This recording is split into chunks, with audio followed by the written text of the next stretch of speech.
Look around, folks. You made a great decision because you are here just in time for Game of the Year. Some people are going to tell you it's a quiet Tuesday. Not if you follow Gabe Morency. Kevin Walsh here. I was going to have myself a quiet baseball Tuesday watching Game I Bet after Game I Bet get rained out. Turns out my Tuesday will now be decided by the basketball tournament game. TBT stepping up and in Seton Hall versus Syracuse. I knew you'd be excited. We had some ball Gymnasium tonight. Yeah. The TBT is back, baby. And for shame on me for not betting it on Sunday night. But, we were caught up with a little thing called the World Cup, right? Yep. But, yeah, listen, I don't know why there's not any WNBA games tonight. We got a full slate tomorrow, whatever it is, what it is. But everybody knows that's been watching this network for a long time. I've always been a big backer of the TBT tournament. It's even bigger this year, everybody. $2 million at stake for the winning team, Kevin. And there's less teams this year, too. It got a little bit convoluted over the years. So there's 14 teams, $2 million on the line. And just a quick precursor of this tournament, the TBT tournament, it's college alumni. Now, you don't have to be college alumni. You could put together your own mercenary team as well. And it's, $2 million goes to the winning team. And you've got Boeheim's Army and Syracuse taking on Seton Hall. Hall in. You got some great names with this stuff, too. Hall in. For the record, I've always wondered, come on. How the hell is there not a Michigan team in this thing? Michigan didn't allow it. Why? Because we're uptight jerks. Okay. We won't allow, they can't use the name. They're like, no, you can't associate yourself with us in a tournament.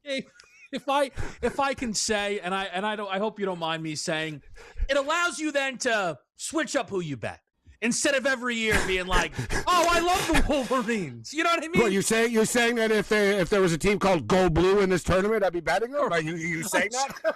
I just think you're like, Nick Stauskas is the best player on the court. I'm like, come on, it's Go Blue. Yeah, we're Go Blue. We're Go Blue. Okay, but I'll tell you what, Kevin, all kidding aside, you look at the rosters, look at the lineups, look at the rosters, and it's a little tough with the rosters and who plays, a little bit different. But you look at the teams, Kevin, full disclosure, I like Seton Hall in at plus 5.5. We're getting 8.5. I don't know if one of the players got arrested walking into the arena tonight. I don't know what happened. It's not like this is the NBA and Sham's on top of it. I don't know, Kevin, but I'm getting 8.5 right now. Yeah. Give me the 8.5. And the total went up to 150.5. Yeah, I don't know what news other people got. I know that I was betting and did bet the 6.5, and then Gabe told me it was 8.5, so I bet it again at 8.5. I'll go down with the ship. Here's a fun little fact. Best player on the Seton Hall team, Isaiah Whitehead, had a quick cup of coffee with the Brooklyn Nets. I bought the jersey at Game 82 on discount because he played in the CHSAA, which is where all my high school games were. So I was an Isaiah Whitehead guy. So I'm going down. Going down with my guy, Isaiah Whitehead, from the high school days. And I'm kind of wondering too, is there an Iona team in this mix here? We got any Iona? Yeah, unfortunately, we don't make the cut. Unfortunately, New Mexico and Wichita are the outliers. Yeah, you got some fun teams here. So you've got some of them are kind of self-explanatory. The Ville is Louisville. La Familia is the Kentucky alum. Hall in, Seton Hall, Boeheim's Army, Syracuse. Purple Rain, K-State. JHX Hoops are the Kansas alumni. Aftershocks, Kevin, the Aftershocks are always a power in this thing. They're good. The Wichita State alum. They take this thing seriously. The New Mexico, the Enchantment, they're a higher scoring team. They played a track meet last night. We got how about this, Kevin? The Knipple Crew. The Knipple Crew. Yeah, but you know what? You literally got a bunch of white dudes bombing threes. I might have found my team because I just found. No, No, Heartfire has AJ English on it. Gabe, you bet enough I own a basketball to remember AJ English from the Tim I Cluse told game. you. I was saying, Kevin, there's Iona involvement in this tournament. There's got to be a guy. Yeah. There's got to be a guy, and we got him. And that's the thing, too. There's always, you don't have to have gone to the school, guys. You don't have to have gone to the school. Like, there's always we're buddies, or there's a few, like, rival schools that sometimes hook up and stuff just to make it, like, fun. And, like, Joe Johnson and his crew aren't here, but there used to be a group of NBA mercenaries, Kevin. Like, former NBA guys that are, like, still, like, good. What were they called? Were they called the Extreme Ballers, or what were they called? I got people, what was their name? I got they had people correcting me, Gabe, which high school league Isaiah Whitehead was playing. So at least we know people are watching now. I like it. So people... They're like, he played at Lincoln. You don't know what you're talking about. Listen, Lincoln's Lincoln. It's time to get a haul in here. Baby. Hey, Lincoln, hold on. Like that's where my boy Kenny Anderson played, right? Didn't he play? There you Lincoln? go. Yeah. I think so. Kenny's my guy. Follows me on Twitter. Oh my goodness. Twitter buddies. Hey, give me the Seton Hall, the Hall in guys plus 8.5. I was gonna say kids, they're not kids, and the total went up to 150.5. It should be noted we play with the Elam ending here, right, Kevin, and everybody tuning in. Yes. I know you know, but for people tuning in, which is I like the Elam ending. It's good. So they have the target score. So once you get to the final 4 minutes, I believe it is, in the fourth quarter, the scoreboard stops. So it's a little trickier for totals at times. This format can be. But me and Kevin agree. We're both on the Seton Hall alums here at plus 8.5, plus 6.5, whatever. The number went up. Total has gone up as well. Baseball, I'll quickly throw it out because I know the Dodgers and Phillies were postponed. But I hit both the plays last night in the Blue Jays-Rays game with the Rays pitcher under and the Blue Jays pitcher over strikeouts. And here we go again. Rasmussen's not a strikeout guy, Kevin. He's not getting the 5. I don't believe he gets the 5. And the Toronto Blue Jays might suck, and they do suck, but they don't strike out. They might pop out. Yeah. They might ground out.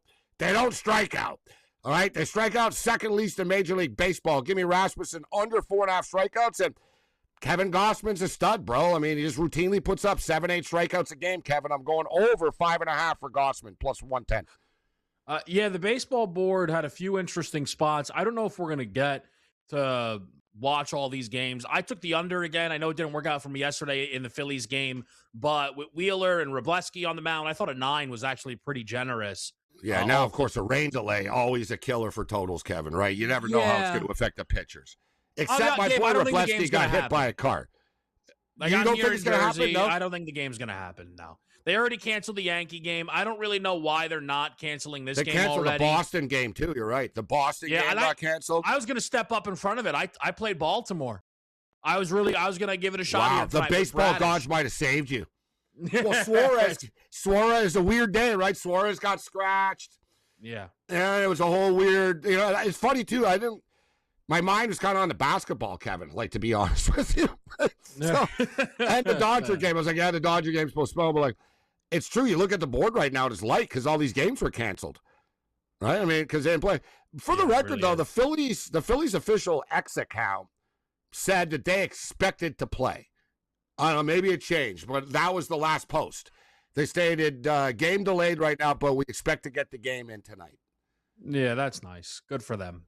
Maybe and then they flip around, Kevin, and said, but if you haven't come, don't come to the area. So, yeah. So what are they trying to, what are they making the people who showed up? There's a flash flood warning, actually. There's a flash flood warning. First pitch, midnight. You know this, it being in Queens. Nobody does it more than the Mets, eh? Like, oh, yeah, by the way, the game is rained out after people have already come and they knew. Don't get me started. I was supposed to go to a concert. The Yankees are good at that, too. Like, they just screw their fans. Let them drink here. Let them spend money here. All right, we knew we were going to play. No, maybe get an inning of work in. Be right back, guys. All better start scoring.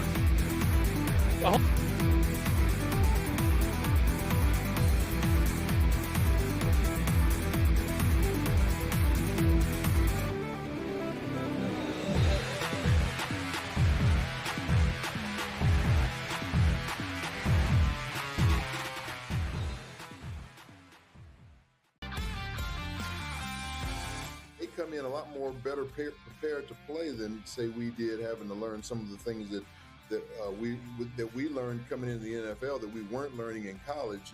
A lot of these kids are getting quarterback coaches, as far back as junior high school and all the way through high school into college. So I think the position is a lot more stronger than it's ever been. Outspoken with Dan Cilio, only on SportsGrid. Atlanta should be the team to step up and secure him. Yeah, Atlanta's really interesting because they're, much further down the list at only, 8% right now on Call Sheet. But this is a team that has constantly come up in terms of GMs thinking, or the reports suggesting that GMs are thinking that Atlanta Braves are the dark horse team to kind of swoop in there and get Scoogle. And that's going to be something that, we should pay attention to. Pro Baseball Today, only on SportsGrid. Wembanyama goes to the park and plays chess against people. I saw him come in with a book today. Yeah. He walked in with a book, Kevin. He had a bunch of books in his hand. I was thinking to myself, I'm like, he's the only NBA player that actually walks in with a book that actually read it. Yeah. It's a good take. Yeah. Shot of LeBron. Listen, I couldn't help it. I knew that I was trying to cut you off before you said the name. In-game live, only on SportsGrid.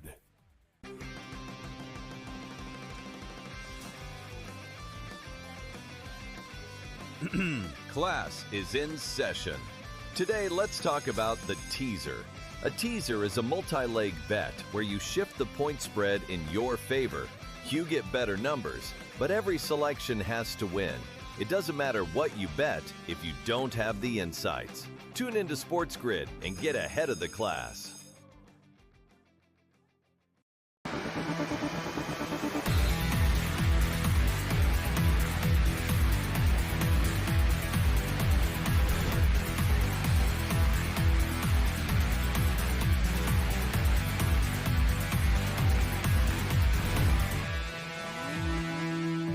All right, guys, here with you on SportsGrid, Kevin Walsh, Gabriel Morency. We are following along with the baseball board, which is going to be a little off tonight due to the weather.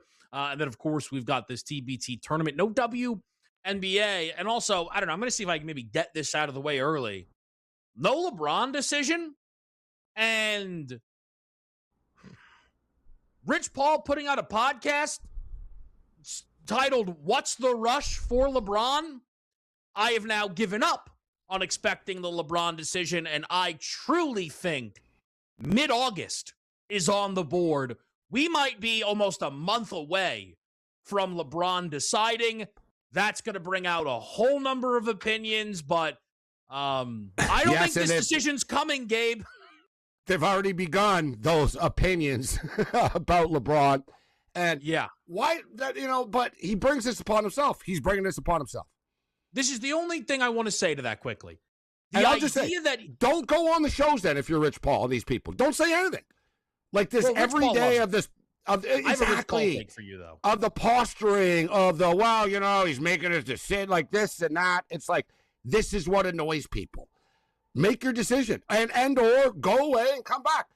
Like, seriously, it's hard to be, like, more annoying than Aaron Rodgers. At least Aaron Rodgers goes away into a cave, like, for 8 months. And he comes back. You know what I mean? But, like LeBron, they have to make a show of it. Why go on the Pat McAfee show today?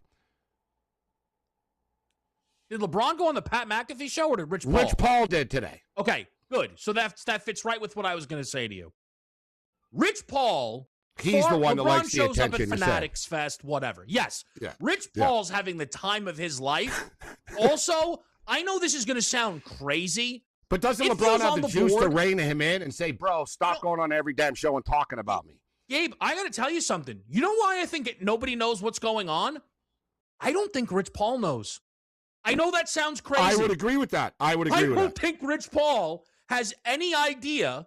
If you asked him right now, would you bet your life on the team LeBron's going to? He would not. He'd be like, no, absolutely not. I have no idea what's going on. I sincerely believe that LeBron doesn't know. Which is crazy. Let me ask you, do you think LeBron is sitting in Beverly Hills or he lives in Bel Air? Think he's sitting there at home right now, Kevin, like, ha, ha, ha, I already know I'm on this team. No, I don't believe that. Not. Because, Gabe, to your point, people who say LeBron's doing this for attention, guys, look around. What is this good attention he's getting? Who's the person speaking kindly about LeBron right now? Your take is a good one as far as Rich Paul is concerned, making it worse for him in a way. Because LeBron's not the one out here talking, saying, oh, we'll see. He's, you know what I mean? Yeah. He hasn't really said too much. Like, I don't find him to be annoying about it, but he is so controlling about everything and the message and everything. So, I don't know. Yeah, it's a good point by you that Rich Paul is eating this up, that he's the center of the universe now again, and people like, his they want to interview him. Is completely taken off, right? Yeah. See? What do you think the downloads LeBron's leaving LA? Hasn't LeBron helped this guy enough? Like, wasn't this the guy that was selling CDs out of the back of his trunk? Like, hasn't he helped him enough? Say, bro, you got to shut up for a couple of weeks. But no. But it is what it is. I'm not that angry about it, to be honest with you. But like I said to you yesterday, if I was at certain teams, I'd be like, I'm not going through this headache, bro. I'm not waiting until like training camp opens for this guy to decide. Right? Like, you know, so certain teams will roll it out and wait. Some others won't do this. That's where it's so, because Gabe, I don't know what it is now. I don't know. Well, I have an idea. I don't know if you and I think the same. My deal is, I think Philadelphia is the best damn spot for him from a basketball perspective. I don't think he wants to move to Philadelphia. That's my inner that he's like, yeah, man, Maxey and Brown and Embiid, yeah. But he's not that close with Brown. Everybody thinking he's close with Maxey. No, not to mention Philadelphia fans too turn fast, Kevin. Like, do you really want to deal with that? Like, you're not one of them. It doesn't feel right to me. No, I don't think him and Riley are best buddies, but I don't really think it matters. I don't think LeBron wants to move back to Miami and relive it personally. So I think Miami, Gabe, has all the weather stuff. The fact that it's going to be his cheapest contract ever, the no state income tax. Yeah. I know he doesn't need the money, but it helps, right? You know, you've heard all the stories. You've heard D. Wade talk about it. Like, LeBron's one of the cheapest guys of all time. Like, he wouldn't turn his data on when they would go on vacation. He's like, I'm not paying for data. Like, you're LeBron James. Surely you don't pay your phone bill. Like, what are you talking about? That makes me like him a little bit, though. That he's still like, I mean, he's not, you know, it hasn't changed him all that much, right? That he's like, you know what I mean? Not just this reckless spending, so to speak. But Miami makes sense, but does Miami make I'm going to win sense? Like, you and I think, can we agree with this? Like, who's on the Miami Heat now? So you got Bam Adebayo, you've got Giannis. So that's a nice three. I can't dispute it. And Gabe, you know him. He cares about threes. The rest of the guys are along for the ride. So when you're just going to make it about three guys and a coach he actually respects. And they both are out of his way. It's not Luka. They don't play with the ball in their hands. He'll lead the team in assist. They're up there. Bam, you're the rebounder. Giannis, you're going to do the dunks and you're going to drop 30 a game. I can have the ball at the top of the key and do what I want. And he never has to play defense until the playoffs. Gabe, if he goes to Cleveland, he's their main perimeter defender. I can't dispute it. I'm not saying it puts them over the top. I say it puts Miami in the conference finals and right in the mix. Yeah. Miami and Cleveland are the two spots for me that are the most, as someone who roots for LeBron, those are the two I'm rooting for. Then you dismissed Golden State. I just can't do it. I told you this. People think I've been doing the LeBron stuff for almost, more than half my life. I'm not doing the Warriors thing. That's crazy. I'm not doing it. I'm not being a Warrior fan on the way out. Certainly not. It's crazy. I thought about that for you. It makes sense, though, for the Sixers. You're an Eagles fan. You sort of like hop on this little bit. No you can problem. wear an Eagle jersey to the Sixer game. Exactly. Dave, I kind of like the Sixers. Because it's Philly adjacent, and I'll go to a Sixer game a year. It's not that far from me. Like, I can do the Philly thing. As a better and as a Raptor fan, sign with the Warriors.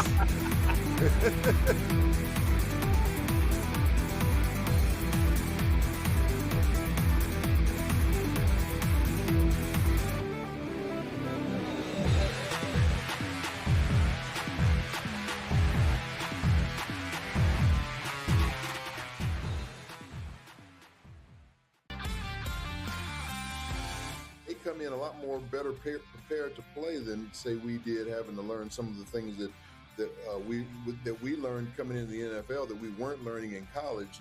A lot of these kids are getting quarterback coaches, as far back as junior high school and all the way through high school into college. So I think the position is a lot more stronger than it's ever been. Outspoken with Dan Cilio, only on SportsGrid. Atlanta should be the team to step up and secure him. Yeah, Atlanta's really interesting because they're, much further down the list at only, 8% right now on call sheet. But this is a team that has constantly come up in terms of GMs thinking, or the reports suggesting that GMs are thinking that Atlanta Braves are the dark horse team to kind of swoop in there and get Scoogle. And that's going to be something that, we should pay attention to. Pro Baseball Today, only on SportsGrid. Wembanyama goes to the park and plays chess against people. Like, I saw him come in with a book today. Yeah. He walked in with a book, Kevin. He had a bunch of books in his hand. I was thinking to myself, I'm like, he's the only NBA player that actually walks in with a book that actually read it. Yeah. It's a good take. It's a good take. Yeah. Shot of LeBron. Listen, I couldn't help it. I knew that I was trying to cut you off before you said the name. In-game live, only on SportsGrid.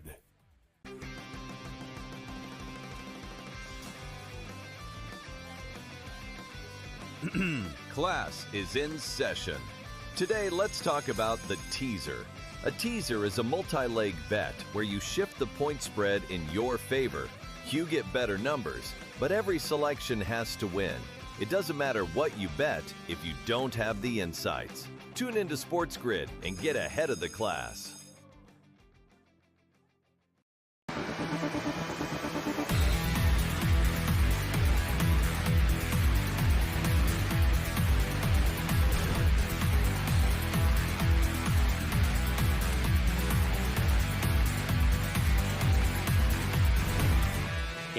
All right, tip at the buzzer for Syracuse to go up 6 at the end of the first quarter. How's the total? What's the updated number right now? Yeah, not 13 and a half. What is that? How is that possible? It's up to so it's 21. I got a 10 and a half. I got a 10 and a half only. Yeah, I gotta go again. Yeah, you got a number. It's only 6. Like, we're only down 6. So first quarter is 21-15. New in-game Are they total. gonna not let me click this? Down to 11 and a half. What's your total? They did misprint the number, it looks like, Gabe. I got 144 and a half. Wow. A little bit of value there. I would hit that. Another book, 146 and a half. What is going on here now? So this is not the NFL, so each book is very on their own here. You don't say. Say. So there's sports books that I think it went 5.5, 8.5, popped up to 150.5. Just for the record, a baseball check here, guys. Toronto Blue Jays season is all but done. Let's call it out for what it is. And the Rays are just putting a hammer to these guys. Rays beat them last night. They're up 3-0 right now in the first inning. 3-0 already. Wow. 2 out, runners on first and second. It's the thing. Gossman's been good. He strikes people out, but Gossman has struggled and given up runs. And like I said, this team is just, the wheels have fallen off for this Blue Jay team post All-Star break. It's called out for what it is. It's all but over for the Toronto Blue Jays. Yeah, it's unfortunate for them. It's an unfortunate response to what was a magical season, but here we are. And the rest of the AL East has figured it out. I think that's kind of the thing. Sometimes you can convince yourself, we're not that far back. Guys, you can't jump 8 teams. Yeah, that's the problem. They're dead last in the division. Exactly. Even we talked about it. You look, you're only 4. We're 4.5 out. Yeah, we're 4.5 out, but there's 7 teams ahead of us. Mm-hmm. So what? Like, every one of them are not going to win, and every one of them are going to go backwards. Out of all 7 of them. And in fact, not only that, Baltimore have won 7 in a row, or going into last night. Boston, etc. So yeah, it's done for them. But 3-0, just to keep our eye from a betting perspective there. And tomorrow night we've got a full slate of MLS soccer back tomorrow night, Kevin, which I am looking forward to betting on tomorrow. It's I think the whole league in action, Gabe. Am I right about that? It looks you know like what? it. A quick sort of, cheat sheet here, looking ahead to tomorrow. Messi's not playing for Miami. Not surprised. And neither is DePaul. So, who are they? They're Inter Miami are hosting the Chicago Fire. They could probably still squeeze it out. The Whitecaps are finally in action tomorrow at FC Cincinnati at 7:30 Eastern tomorrow. Whitecaps are currently minus 134 favorites. I do see a couple of spots here tomorrow. And you and I watched Nashville, and like, dear God, they were getting no pressure. But gosh, I can't believe that game didn't have another goal in it. They did finish strong at the end, as we saw. Yeah, and are they great? I don't think they're as good as the Whitecaps. I don't think the Eastern teams are as good as the Western teams, personally. But Nashville are hosting CF Montreal tomorrow. And we saw Montreal. Like, they're offensively challenged. Let's call it out for what it is. There's some good parlay spots tomorrow. But I got to tell you, the first thing I just looked up, you mentioned they're playing the Fire. Lewandowski, I know the game didn't happen, but he was minus 115 to score against Vancouver. Yeah. He is minus 115 to score against Inter Miami. Hard to overstate how much better defensively Vancouver are than Inter Miami. I understand Lewandowski was supposed to be home, but it's because still it's his on debut. the road. Yeah. But who cares? Almost in a way, like, he's just going to be up and down. They're playing Miami. It's one of the defensive. I mean, these guys play rocket ship overs in Miami. Nobody plays higher scoring games than Inter Miami. I understand you're not going to have Messi, but what are they going to sit back in an England-esque defensive shell? It's just not who they are. No, I agree. I agree. And listen, it's going to be a popular pick tomorrow. So if you want to get in on it, you should probably get a head start on it. And Messi's not going to play in the next 2 MLS games, actually. They announced. So at least the fans know, right? And you want that's to get the out problem. in front of that. You've talked about it. You talked about, wanting to go see him in Philadelphia. It's hit or miss, man. Like, there's always a lot of disappointed people. The Vancouver Whitecaps got sued and lost. A jackass fan bought tickets to see Messi and the Vancouver Whitecaps play. Messi didn't show up, and he sued, and he actually won because the Whitecaps didn't take Messi off of an ad. Oh, my God. That is incredible. Yeah.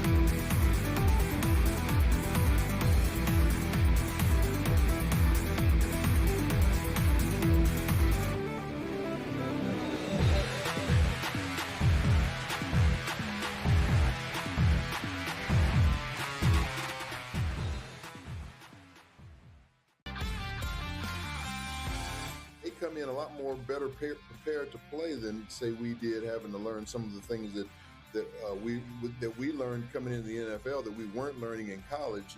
A lot of these kids are getting quarterback coaches, as far back as junior high school and all the way through high school into college. So I think the position is a lot more stronger than it's ever been. Outspoken with Dan Cilio, only on SportsGrid. Atlanta should be the team to step up and secure him. Yeah, Atlanta's really interesting because they're much further down the list at only 8% right now on Kalshi, but this is a team that has constantly come up in terms of GMs thinking, or the reports suggesting that GMs are thinking that Atlanta Braves are the dark horse team to kind of swoop in there and get Scoogle, and that's going to be something that we should pay attention to. Pro Baseball Today, only on SportsGrid. Wembanyama goes to the park and plays chess against people. Like, I saw him come in with a book today. Yeah. He walked in with a book, Kevin. He had a bunch of books in his hand. I was thinking to myself, I'm like, he's the only NBA player that actually walks in with a book that actually read it. Yeah. It's a good take. Yeah. Shot of LeBron. Listen, I couldn't help it. I knew that I was trying to cut you off before you said the name. In-game live, only on SportsGrid.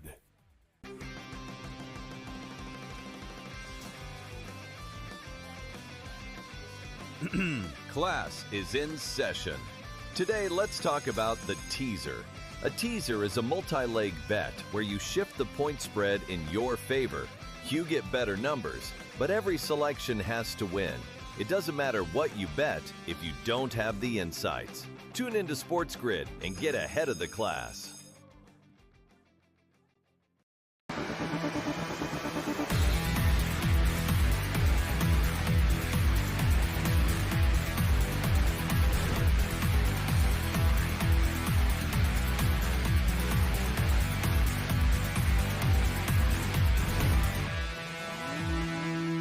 Okay, guys, back with you guys here on SportsGrid.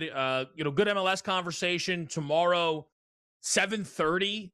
5 or 6 different games will start, and then they're just going to kind of trickle out. So, like Gabe said, we'll be on that tomorrow, which I'm excited about. Baseball board wise, listen, it is what it is. The weather is impacting some spots. We did just get an update. I saw that Max Fried is going to get the baseball for the Yankees in Game 2 of tomorrow's doubleheader. All of a sudden now the Yankees rotation, instead of throwing guys like Ryan Weathers, I'm not saying Weathers will be immediately out, to pass, but now, it's a doubleheader game, and here comes Garrett Cole and Max Fried, right, as a 1-2. That's who the Yankees are trying to be and need to be, especially without Aaron Judge and before they make, hopefully, a deadline splash. So just a little update there on the Max Fried front. We talked about it. The Yankees' weakness is not pitching, right, to put them over the top. Yep. And we also, I've been wondering out loud, and, you said yesterday Juan Soto, which was obviously just a joke, but there really isn't any magic bat out there. Like, who's some big offensive player that's on the trade market right now? It's funny, too, because normally it's always like, oh, yeah, you want a pitcher. Everybody wants a pitcher. It's hard to get a pitcher. Mm-hmm. There's a lot of pitchers on the market. There's a lot of pitchers on the market. There's no bats on the market, Kevin. Like, who's that bat? Like, who's the best bat available out there? When you compare it to the fact that Tariq Skubal's on the market, nothing. I saw a list today. Bats. Like, I saw a list today, Gabe, that had Byron Buxton. Now, Buxton's but the Twins are still in contention. They're still in contention. Like, they're not ready to move them, are they? Yeah, I mean, right. But my point is, Gabe, they gave Buxton like a 10% chance of getting dealt. But also, if I told you tomorrow, let's keep it in-house. The Braves had Byron Buxton. Are you horrified of Byron Buxton? No, it doesn't put him over the top. Tariq Skubal, right? Like, Shea Langoliers, Hunter Goodman. There's a couple of catchers people are interested in. They're good. There are some good guys. There are not multi-time all-stars really available when you're trying to gauge the hitters market. And now, too, I don't know if you saw, but Dave Roberts, I thought it was interesting. They asked Dave Roberts about the trade deadline, and he said, honestly, I don't think we have any glaring weaknesses, and to be honest with you, I think we'll be more sellers than buyers at the deadline. What are you going to sell? And you know what I mean? I like to me, it sends a message to the room, right? To other guys in the room that, listen, nobody's safe here. Like, don't, like, you know what I mean? You got to have some sort of motivation for them. But also, I'm almost thinking, if he's saying that we're more sellers than buyers, they're probably working on something big. You know what I mean? Who is that? Like, you said, Gabe, that's selling? Dave Roberts and the Dodgers. Whoa, I don't like that. Somehow that worries me. Yeah, that's why I bring it up. That's why I wouldn't bring up any comment that he would make. But do you who believes this? Gabe? Here's his exact quote. Here's his exact quote. Dave Roberts says the Dodgers might be closer to sellers than buyers at the trade deadline. Personally, I don't see any glaring needs. I could almost argue that we're sellers more than buyers. Oh, okay, never mind. He's just being a jerk. And I get it. Every Dodger fan should love it. He's basically saying we're so good, we need so little. No, it's more likely I didn't take it like that. Franchises. I take it more like guy from 15 to 25 in the room. You know what I mean? This wasn't a threat to Freeman. This wasn't a threat to Will Smith. Yeah, we're thinking of trading you. This is just, let the guys in the bullpen get a little antsy, Kevin. You keep them a little, nervous. You know what I'm saying? It's got to be some. That's the way I took this. And I also took it like, you know what? He's just setting people up. The Dodgers are probably getting scuba or something. And Roberts is like, I didn't, it's like, I was just my opinion. And right, like, he's like, I just thought, like, there's something. Dave Roberts is like a politician. He doesn't just speak. Like, you know what I mean? Like, he has reasons for everything that he says all the time.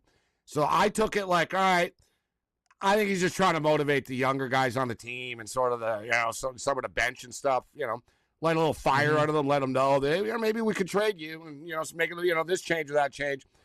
And or they're working on something big, but they don't really have any glaring weaknesses. And there's not, like I said, there's no real savior guys. Like this whole trade deadline stuff, I don't see it. Like there's no bat out there. I saw Addy Rutschman. Darnell probably will have the best recall for it. Remember when you traded for Scherzer and then all of a sudden Trey Turner was in the deal? Like, was Trey Turner really being shopped at the deadline, or did the Dodgers blow him away? He was? Okay. I was wondering if, can you just blow somebody away? Like, everybody's got a price, right? Like, at the end of the day, there's got to be a phone call to be, see what's going on. I hope that Trey Turner's wife is very happy in Philadelphia. Sure she because is. He ain't won nothing since. Could have been part of the Dodgers, but he's never won another World Series since he left. Yeah, I think he's fine. He probably likes it. Making good money. I think he likes his teammates. He's the only guy. He's the only guy that ever left the Dodgers that the Dodgers tried to keep. The Dodgers tried to keep him. They wasn't like we don't care if you go. Like Corey Seager, they basically said, listen, we're not going to match. We're not doing this. They tried to keep Trey Turner. And Trey Turner just basically told them, I don't like it here. And he said, my wife hates LA. I don't like it here. And but I think, Gabe, as someone like yourself who has lived everywhere, I can LA respect is very it. different than other places. I can respect his feel for it. I totally do. And in fact, when he explained it, when he said, I don't want this to come across wrong. The Dodgers was awesome. And he's like, Dodger Stadium is awesome. And he said, I'm not, you know what I mean? But he basically said, I can't. He's a big family guy. And, Major League Baseball players have to be in the clubhouse by 2:00 on game days. He said, I don't like leaving my house at 11 a.m. to make sure I got there on time every day, getting stuck in traffic. And then after the game, I wouldn't get home until 1 or 2 in the morning because of traffic. Yeah. He said, I can't live like this. Yeah. And I almost thought after, I'm like, man, I'm amazed more guys don't freak out about that. You know what I mean? Yeah, but it's not for everyone. Ohtani lives in Orange County, guys. Ohtani, this is what's crazy too with the Dodgers. People don't realize. Every one of them live closer to the Angel Stadium than Dodger Stadium. That's the one thing, Kevin, with LA and Dodger Stadium. There's nowhere for you to live if you're rich. No. You can't say, dude, yeah, whatever, dude. You live 15 minutes away, man. I got that rich condo, or there's a little gated community right there. No, you're in East LA, and you're in East LA. You're on the top of the hill in downtown LA, and there's nowhere nice around for 15 miles. So they're screwed. Dodger players, and they have kind of a private exit that kind of gets them onto the freeway quicker than other people. But once you're on the freeway, it doesn't matter if you're Mookie Betts or you're Joe Schmo. Exactly. You're stuck in traffic. Yeah. That's why LeBron has a driver, and these guys, they just sit in the back and do their thing, right? Yeah, but it's not for everybody, like you said. It's not for everybody. But it is interesting to your point that is true about that team, and every year they have guys. And it's probably something that it's almost, Gabe, they have to win at the level they do to make all the sacrifices worth it, but they do win at the level they do. So it is worth it, right? If winning matters to you, which it does to Ohtani and Betts and Freeman. Yeah, then an extra 20 minutes in traffic doesn't bother you. You're no, whatever. You do more. You do double, triple. It doesn't matter.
All right, guys, back here on SportsGrid.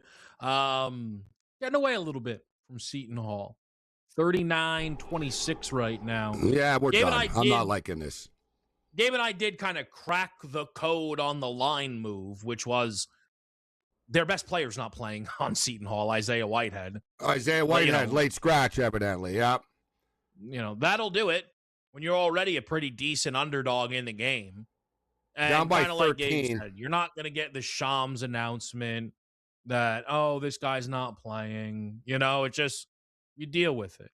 The total is still there. It's at 146.5 right now. I'd like a little run here by Seton Hall at the end of this half. 39-26. If we could just hit a couple of shots and boom, they just hit a 3. So there we go. Cut this. Yeah. You know what I mean? Let's get this thing back to 6-7 like type thing at the half here, Kevin. Yeah, that'd be perfect. We're not out of it yet. Not out of it yet. No panic. No panic. And another thing with the Elam ending, teams have a hard time closing it out. They really do. It changes the way they play. It's like the other team always gets that pop. There's a lot of late comebacks in this tournament. And as I say that, Boeheim's Army just stuck a 3 back on the other side. Yeah, they're shooting the ball pretty well. That's why I bet the over. Syracuse take a lot of 3s. I knew they would. Yeah. And that's I have had the game up the whole time. That's kind of what I've been seeing here. Baseball wise, just quickly, because I don't want it to like sneak by us or anything. I am on a Rangers White Sox under 9. If you get the 8.5, that's fine as well. Between Rocker and Schultz, Nolan Schultz is better than that 5.6 ERA suggests, and Kumar Rocker, he'll never live up to what the potential was supposed to be, but it's a nice little bounce back spot for him after giving up 7 in his last outing. So I did play an under in Rangers White Sox game. And then, we haven't talked about this yet, Rockies Nationals, the total is 13. Wow. 13. Lorenzen against really Miles Michaelis. Palmquist is going to be the opener, but a 13 spot here, Gabe. I almost want to go contrarian. And go under. That's just such a high number. I mean, it's like betting like a 246 or something, like in a basketball game. It's like 13 runs. Even for Coors, a lot of runs. Thing is, the Nationals, we've seen the Nationals are capable of putting these crooked numbers up on the board, but it takes 2. I don't know if it takes 2 to dance. We've seen 15-1 games over the weekend. But yeah, just my contrarian pick here, Kevin. And you know what? And speaking of which, too, another topic, but no, I don't like the over. I would go under or pass. But I told you last night I like the Seattle and the Minnesota game over in the WNBA. Oh, okay. Yeah, sailed over, bro. Sailed over. And so did the other one, too. It was an overnight last night in the WNBA. All 4, the Valkyrie game. Yeah, it got saved with overtime in the Liberty Wings, but there was 172 points scored in that Mystics Valkyries game. 172, Gabe. It went over by almost 30 points. Crazy. Soft numbers last night in the WNBA. We gave Flo J. Johnson over 12.5 points. She had 16 in the first half last night. It was incredible. I lost Malunga, though. She ended up getting she had a slow first half, 6 in the first. She finished with 14. I had 15 or more. She didn't get there. Tomorrow we do have a full slate of WNBA games, and I'm sure you saw, and I'm sure there's numbers up already.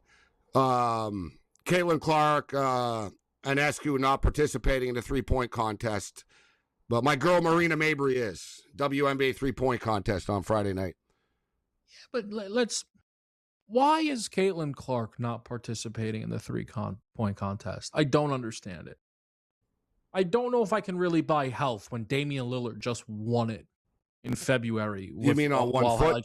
On one leg? Yeah. Now, by the way, it was a complete disgrace that he participated, and the NBA should have never allowed that.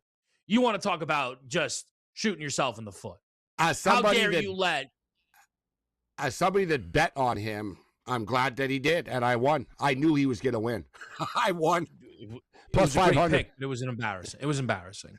The guy who's out for the season wins a 3-point contest. It's a bad look that a dude can 100%. walk it off the street, basically. 100%. I can't even play, but I'm going to beat all you current All-Stars.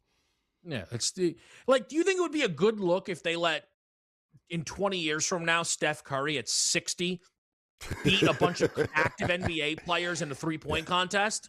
But you know what, That'd be a Caitlin, bad though? look. And we have All-Star MVP odds up. I'm sure there's a 3-point up. Yeah, I'm sure it's somewhere. But I'm just saying, I don't see it in front of me.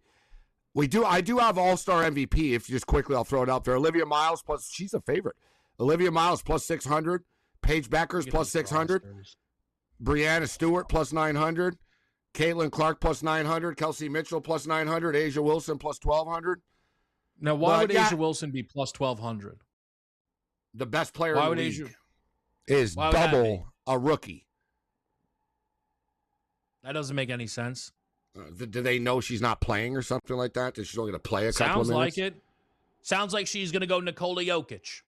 Did we miss a Becky Hammond comment or her? Oh yeah, whatever. I'm going, but I find it's interesting though. Hey, look, the two rookies are the favorites for MVP: Olivia Miles and Paige Beckers. So is that just an effort thing? I mean, Olivia trying makes sense. Paige trying, sure, I could see it. Where are the? Do you have odds for the game, Gabe? Oh, here it is. Yeah. Team Weatherspoon minus 4.5.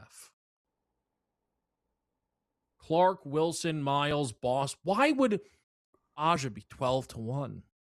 Here, should they really be 4.5 favorites if Aja's not actually gonna play? Well, we don't know if she's not though, right? She might be. I mean, we don't. I'm just the odd. We can't read in too much about just because of the odds. What about the total though? Let me see the total of the All-Star game. It's locked. I don't see it. They locked it on to me too. That's because how many years ago was that? You'll probably 5 or so. They changed the W All-Star format and they mispriced it by 150 points. And they're probably scared. They're like, no, we'll post it Sunday. They don't play defense in this though.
All right, guys, back here in the mix on a Tuesday. Haul in. Come on, dude. Haul in is haul out. We might as well. We might as well have Hall and Oates on the court right now playing because we're getting tattooed. 44-29. Yeah, but Gabe, I just told Gabe I'm going to bet the 16.5. Oh, I see. 17.5 even. Yeah, that's what happened, Gabe. No, they took my bet and moved it. They went, let's see how long he chases the carrot. I hate that when they do that. I hate that. I hate that when they accept the bet. Yeah, you know what the worst is? Not all books do it, but like when a sports book, you put a bet in and the number moves. Like they'll say, oh, it's not 130 anymore. It's 137 now. Or like, oh, it's not 3.5 points. It's 4.5 points now. And you click it and then it moves like right after you did it. Right? Or you click it and it won't let you do it. It'll say, no, number change and, readjust, whatever. But there's a few books out there, they never readjust, Kevin, when they're accepting the bet. They'll do it like when, you know what I mean? They'll do it to reject you. But if they're getting the better number, they'll accept it. Now, that's how you sort of know whether you have a sort of not an ethical book, but how they sort of think and operate. Right, because I was on a book the other day and I got a better price. I was trying to bet a football game live at like plus 3.5, and it said no, line has changed, and it popped back up 5.5, and I was like, all right, better, and I got it in. But there's another book that I bet at which always screws me, but only to their benefit. Right, it's an unnamed book. I don't want to start like but like, I once asked them. I got really mad once, and I said, it's funny. When you guys grade a loss, it's literally within like 0.0 seconds. Mm-hmm. Like it literally takes you like 0.0 seconds, and I have a red like X next to my pick in my account. Mm-hmm. Except sometimes when I win, like I'm waiting here like hours. And the guy told me, well, sir, it's a different program that grades the winners and losers. I said, yeah. I said, well, it's clearly a faster one that grades the losers first, right? Yeah. Those you don't have to think too long about. Yeah. You just kind of let it rock. I remember. I had this story, but I bet a game the other day, and it was a football game, a CFL game, and they cashed like all the sides and totals, but I literally had to wait like 3-4 hours for the props. It's like, guys, you just watch the game. You know what the score is. You know what happened in the game, right? But there's, some of the programs are slow. But I was speaking to someone recently about this, and there's a lot of stuff. I'll throw something fascinating out there. I won't name the name of the place because I was told this in somewhat confidence. But there is a place, a sports book, they lost $1 million by accounting errors. Oh. By paying people too quickly and stuff with props and numbers changing and basically, so it's a big business. Like all this sports stuff, there's billions of dollars being bet. And so all these computer programs and MIT guys and stuff all have these different things and to grade things faster and better and more efficiently, right? Mm-hmm, and you see the progress. Like there's one book that used to take 2 days to pay. Now you get your money in like 20 minutes, an hour. And they even said, we have a new system now, right? Like we're in a new era right now of sports betting, right? Some of it's not good. Some of it's, not good for the better, and some of it is. I mean, I never in a million years imagined being able to get paid like in like your bank account within like an hour after winning a bet. Right. Like I used to have to wait and meet a guy like at the horse track once a week or the bowling alley. Yeah. I had someone tell me a story, Gabe, just to hear like the timeliness of the grading. Lamar Jackson, they had like to throw one touchdown in a parlay. And it was on this past Thanksgiving. And he threw one, but they took it off the board. But they like paid it out so quickly. Boom. He's like, they graded me a winner. And it took them a while to figure out, because once they graded almost, I think. And it took a while before they had kind of figured out, like, oh, wait a minute, that was not a winning bet. Like you owe us money. You would figure so now you hear what I'm saying. What a biz out there. They lost $1 million in a year, Kevin, of stuff like that. It all added up. About we paid this NBA prop out, and it was a lot of NBA stuff. A lot of NBA stuff that they got the rebound prop wrong. They got the stat wrong. The sportsbook made a mistake and paid out a win when it shouldn't have been. Happens to me, I usually get an email from the book Yeah, well, we made a mistake, but we're going to let you keep it. It's like, yeah, thank you so much. I don't know if you guys saw, I retweeted the story out. There was a lady, she won, we'll tell the story on the other side, but absolutely, you want to talk about a bad beat? This is the worst beat ever. All right, we'll get it on the other side right here, SportsGrid.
I opened this show thanking Gabe for telling me about the TBT. I'm starting to think I need to rescind that thank you. Yeah, I know. Not only did I bet the 16.5, I bet the 17.5. I felt they were taunting me. The first possession, Gabe, Syracuse throws a turnover immediately. Seton Hall can't complete a bounce pass on the fast break and give it right back. And they're playing on their home gym, too. They're playing on their home court. Like, it's even worse. Yes, like, this is embarrassing. It's 46-31, like, we're sort of, if we just went on a little bit of a run here. Hit a couple threes. Right? Yeah, we can get back in it. We cut it to 10 before the break, and then suddenly Syracuse hit a couple of more threes. Mm-hmm. I don't want to go 0 for 2 in this game, but that's what I'm staring at. And what do we got here in the baseball game? 3-0, runner just thrown out at home plate. It was about to be 4-0 for the Rays, but Simpson's out at home plate. Nice play by the Jays. Keep it 3-0 right now, but they're still trailing 3-0. And all right, 46-33. We got a bucket here, Kevin. I'm going to stay positive here. Okay. Kevin's chasing it. I've sort of he's getting mad. I don't want to get mad about it. I've kind of moved on. I'm like, yeah, this is not good. I am getting mad. Gabe is I'm mad at myself about the Whitehead stuff, but what the hell are you going to do? I mean, it moved a minute before. Yeah, there's nothing we can do there. But listen, I got my eyes. I haven't turned it off. You know it's bad when I turn it off. Dude, we're down 13, Kevin. Like, if we get two more threes, man, we're back in this thing. Like, there's a couple of more stops and threes here. I don't know. The momentum feels like it might be on our side. So what's going on baseball wise? How are your strikeouts looking? They actually started this Phillies-Dodgers game. Oh. All right, so we're off and running finally in Philadelphia, huh? Yeah, it just started. You're right. It just started as our commercial break here. I don't know if I like that decision. Let's look up the weather. Total 8.5 now. Ohtani struck out to start the game, just for the record. So Ohtani just struck out. Is he cold again? What's his deal? And in Dodger news, Will Smith is out. Was put on the 60-day injured list today. 60. Yeah. Eligible to come back though after 30. Oh, 60. We don't like 60. I think it's 30 he's eligible. Yeah, I think like I saw, like they said, yeah, he's eligible like August 17th or something like that to come back. Interesting. But you and I just talked about this, about the Dodgers. Right? About you got guys like he's got a thing in his neck. He's getting a procedure done. Mm-hmm. I think the Dodgers are almost like systematically going one by one to each player. Like, listen, be honest. Like, do you have anything wrong with you? Like, you know what I mean? Because if you do, tell us and we'll deal with it now. Right? Get it out of the way now. Yeah. So now, whatever, Smith will be out. And like I said, it's not going to affect, he'll be fine. Like I said, it's like he's got his neck is, well, actually, it's pretty serious when your neck is bothering. I'm not going to say it's nothing. But they're saying it's not a big deal. It's whatever. It's just, the 60 days sounds worse. They're just buying themselves some time. But you and I talked about resting guys and thinking about the big term picture with the Dodgers, and they clearly have begun that process. I wanted to bring that up when I saw that Will Smith was on the 60-day deal. Yeah, I think the other side to that coin, though, Gabe, is despite all of their success, one of the main reasons why we usually think the Dodgers are the favorites but could be beat is they are so injured every year. And this year is no different. Blake Snell hasn't thrown a ball. I think most casual baseball fans would not remember Tyler Glasnow was on this team. Again, one of the more underrated stories of the year is that Ohtani started the year looking like he was going to be in the Cy Young race. And he's not even pitching. Done pitching. He's done pitching. Okay? Like, I'm glad you bring it Diaz up. was this huge signing. He doesn't play baseball. Blake Trinan's hurt. Their megastar catcher just got put on the 60-day DL. Yeah, Mookie Betts is hitting 197 earlier or whatever. But the other thing with the Dodgers is every year is the same thing, Kevin, before the year. You look at their staff and you're like, oh, my God. Right? Oh, my God. And then you get into the year and that staff is never that staff. The Dodgers staff is more Emmett Sheehan and Justin Robleski than it is Tyler Glasnow, Blake Snell, or Ohtani. Right? And the same thing, you get into the World Series last year, and it was like, and not even mention Yamamoto, right? It's like, so you get into the World Series, like, yeah, Yamamoto's got to pitch all the time. And that takes a toll on pitchers after. And it adds up. Walker Buehler's a good example of that. Right? Walker Buehler used to be that dude, like, in the Dodger clubhouse. 2 days, 3 days, yeah, give me the ball. Right? He didn't care. Right? He didn't care. Max Scherzer was on the Dodgers. He was a free agent. Like, it was just, his deal was up. He didn't want to pitch in the playoffs. My arm, and and what happened? Walker Buehler said, all right, dude, just give me the ball. And Walker Buehler pitched 3-4 times in a World Series, like starting on the bullpen, whatever. Blew his arm out. Point blank. Blew his arm out. Like, Walker Buehler's arm is pretty shot, Kevin. Yeah, and why? Because he left it on the hill for the Dodgers, trying to win games and be that guy. Right. And you pay the price for it. You pay the price for it when you do that. And I just wasn't worried about Yamamoto. Like, it's like, dude, yeah. You stepped in and you said, give me the ball, give me the ball, give me the ball, give me the ball. But there's a price to pay for that down the road for your own personal career. There is. But I also think, just to the larger picture league-wide, if your current staff is listed as Ohtani, Yamamoto, Robleski, Sasaki, and Sheehan. And that's another thing. I'm not Sasaki saying, hasn't even been good, even though he was the other day. It's another thing, like with their staff. But I look, I'm not foolish enough to say that the Dodgers can't win the World Series with this group.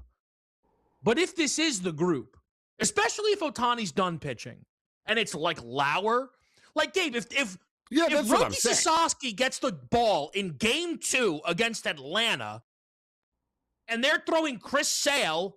Can't do it. Like, even if it's in LA, We can't- it's going to we be a can't get tight through. number.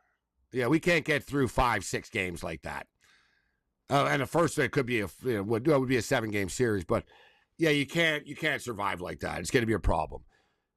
I'm hearing good things about. Listen, Glasnow. That's been Glasnow's problem his entire career, right? Let's call it out for what it is. You know, he's fragile. 100%. He's a big dude. He's got arm problems. Once you're a pitcher and you got problems, bro. They don't go away. They just don't go away. Right? He won the World Series. I think the Dodgers are just hoping that he can give them some innings in the playoffs. They're counting on Blake Snell, like for real. And as you stated, this is where the Screwball stuff comes in, right? Yeah, that's why it's not so crazy, actually. Like, I know that people don't want to hear it, but the Dodgers can't operate everybody on what people don't like. Right? They can't work. Dodgers, and they could use them. It's sort of like we're talking about the Yankees. The Yankees need bats. Dodgers need arms. And it's crazy because it's been like years in a row where it's like, yeah, this time we're going to sign 7 starting pitchers. Right? It doesn't They matter. really do. It's incredible. They really do it. They're like, yeah, and even this year, they're like, yeah, let's bring in this guy. Yeah, we have so many pitchers, we're protected. No, it still gets them. But I think that's the weird thing is if you do go out and get Scooble, it's a great problem to have. But if everybody gets healthy, and again, maybe the Dodgers will say, who cares? What's Glass not going to get angry? It's not, exactly. Glass now, you're going to the bullpen. Simple as that. Right. I do wonder if basically they right now need to decide, is Ohtani allowed to pitch in the playoffs? Because if the answer is no, then they're probably going to end up with Scooble. And I have no reason to believe Ohtani will pitch in the postseason. I know that makes me the Ohtani hater. No, I don't. Gosh forbid. But no, I don't. He didn't last year. If he didn't last year, I don't see what would be different. He hasn't during either World Series run. He did in Game 7 of the World Series. Like, you know what I mean? The fan was being hit. He didn't do it. Yeah. We'll be right back.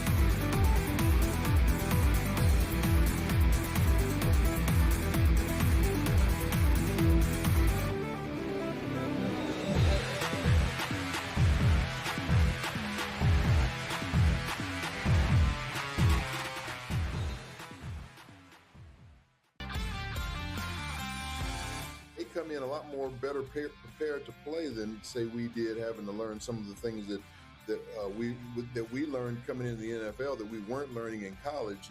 A lot of these kids are getting quarterback coaches, as far back as junior high school and all the way through high school into college. So I think the position is a lot more stronger than it's ever been. Outspoken with Dan Cilio, only on SportsGrid. Atlanta should be the team to step up and secure him.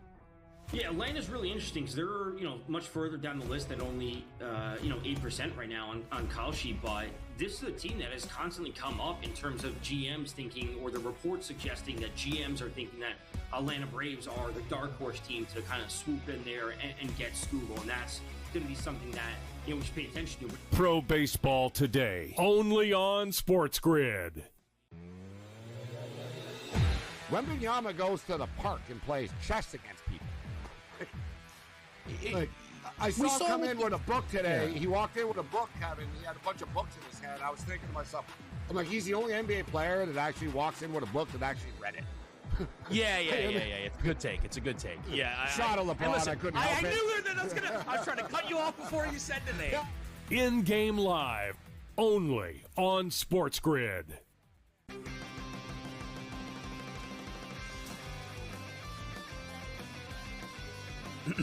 Class is in session. Today, let's talk about the teaser.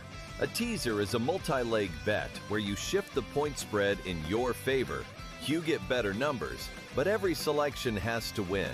It doesn't matter what you bet if you don't have the insights. Tune into SportsGrid and get ahead of the class.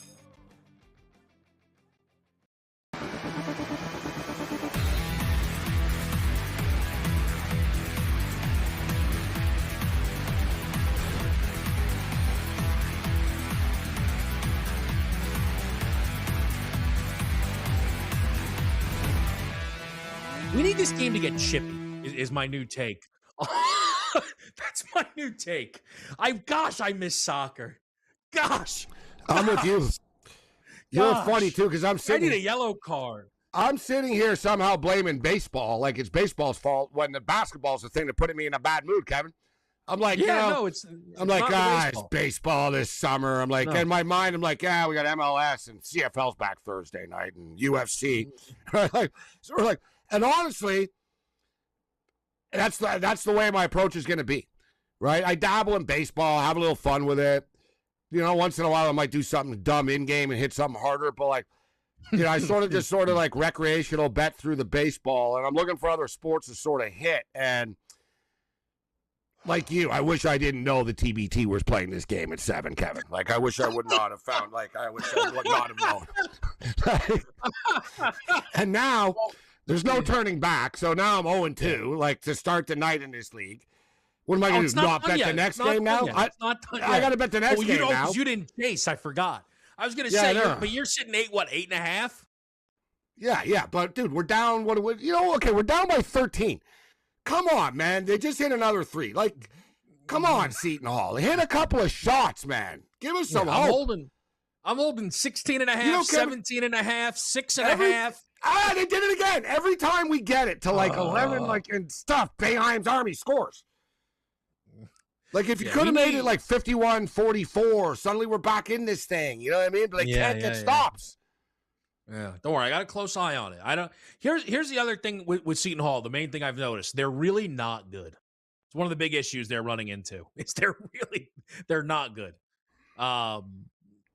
Man, here's the problem. Yeah, but this is the thing you need to accept, and it's a warning for everybody. I have thicker skin for this, Kevin, but like, you're not betting on Mbappe or Wemby now. Like, this is like, it's a different level of frustration. Right? Like, sometimes, like, with me, with the CFL, I'm like, dude, like, how did you not catch that? And I'm like, dude, that's why he's in the CFL. Because, you know what I mean? Right. He dropped it too much in an NFL training camp. Right? So that's why he's here now. Right? Got to remember that, right? It's one of those type of deals. Like, but it has been a while since I've watched basketball like this. When you think that's what I'm saying. Right? Like, we're basically betting on a pickup game. Like, it's a step up in Rucker Park, but, like, we're betting on a pickup game. There is like money on the line for the game, but we're betting on these guys have played big ball, but it just goes to show. And once again, Kevin, we just hit a 3 and then they do again. Oh, come on. 56-40 now. Here's the problem, Gabe, too, is I know you're not going to you will also be aware when the next time these teams play is, because these are like little mini tournaments they're doing against one another. Right? Yeah. Well, I'm going to make sure if Isaiah Whitehead isn't playing next time for Hall in. Except the problem is if Whitehead is playing, and if the game is like at Syracuse and it's like 12.5, I'm going to have to bet Seton Hall again. Yeah, you're right, though. It is in single elimination, this. You get a couple of cracks at this thing. It's not like we get to a single elimination as we go on, but I think it's the quarterfinals or whatever. Like, they play a couple of games. Well, I kind of These are the team's first games, too. The score. This total is plummeting. Yeah, 140.5. Wait a minute, is this right, Gabe? I got one, man. You want to? This isn't the NFL. Is a line that'll stick with me. I got 136.5 on another book. How's that possible? Wow, 4.5 point difference. Like I said, there's no like algorithm for this. Like, the sports books are on their own. Like, there's no like supercomputer to save them. Yeah, they've got a guy, like, they wait whoever the original lines maker is, one book. So they see, all right, that guy made that number, and let's, I agree with it or I don't a little bit. But they have a hard time with it, but so do the bettors. Let's be real. But this is why I do like these. I like these type of events, Kevin, because the odds makers don't have an advantage on us. Like, if you know what we're doing, we just didn't know what we were doing. There's a big if. If you know what you're doing. Let me just, I won't. There was a big Twitter thread along that idea. I won't bring it up. What are they video reviewing here? What are they video reviewing? Foul and like a take foul, I guess. I don't know. Kind of like when we got reviews in the TBT even here. I like. Yeah, really. Just whatever they call is the call. Like, don't worry. Yeah, exactly. Just call, unless it's the last 2 minutes and the $2 million's on the line. Like, this is the first game of the tournament. Yeah, in the final, you can do replays. Other than that, we're good. But that is a warning, and even for bettors, everybody. Like, the odds makers, they're on their own, but so are we. Like, oh, God, here comes Gossman. He's out of the game. There's no way he got to 6. God, that game was going on. Yeah, this is just a great, like... Oof. I hate 9 starting. hits. He got hit hard, like, before, and 1-0 for the Phillies. Phillies put a run on the board. Dodgers... You're almost Blue better Jays off just with the suck, Dodgers being booked as favorites. You can't pass up any time that Dodgers. Do you think you've bet the Dodgers at -120 or lower every time that's been presented to you this season? Yeah, it's almost annoying too because they don't always win in these spots, and I'm almost forced to. Like I don't. Like, I mean, I don't have a choice to. Like I'm like, yeah, I don't. Starts and Robleski starts than Ohtani and Yamamoto starts. Yeah, I put those guys on the run lines or in parlays, but yeah, I almost get roped into it, even if I don't love it. Last night was a good example, and I know the Dodgers well. Actually, the Dodgers, if you're going to get them, they lose more game ones in series than any other game for whatever reason. Like, and especially like if they're at home against a bad team, that's when you'll get them.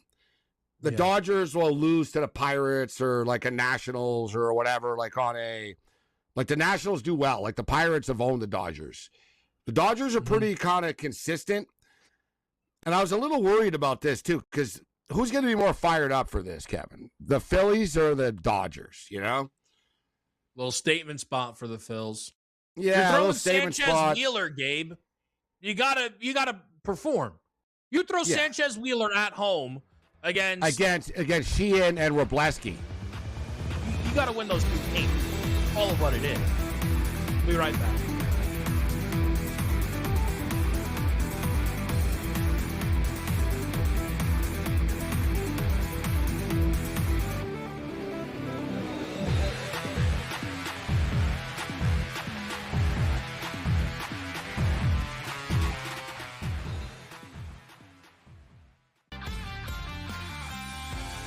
Come in a lot more better prepared to play than say we did, having to learn some of the things that we learned coming into the NFL that we weren't learning in college. A lot of these kids are getting quarterback coaches, as far back as junior high school and all the way through high school into college. So I think the position is a lot more stronger than it's ever been. Outspoken with Dan Cilio, only on SportsGrid. Atlanta should be the team to step up and secure him.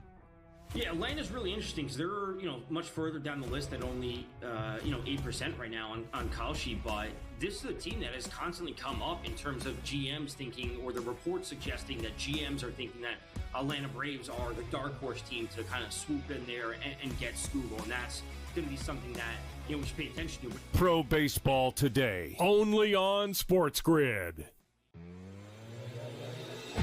Wembanyama goes to the park and plays chess against people. I saw him come in with a book today. Yeah. He walked in with a book, Kevin. He had a bunch of books in his hand. I was thinking to myself, I'm like, he's the only NBA player that actually walks in with a book that actually read it.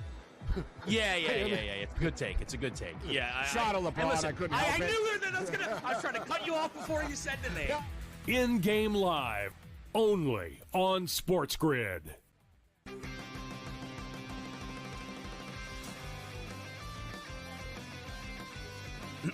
Class is in session. Today, let's talk about the teaser.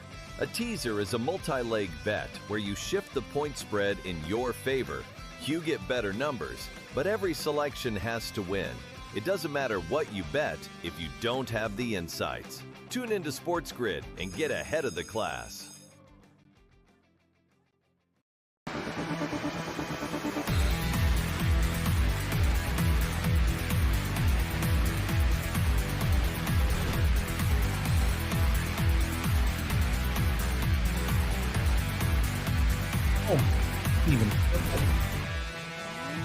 All right, guys, here on SportsGrid, all eyes still, believe it or not, on Hall in. These guys are getting hit, man. All right, let's get to the line. Let's make some free throws.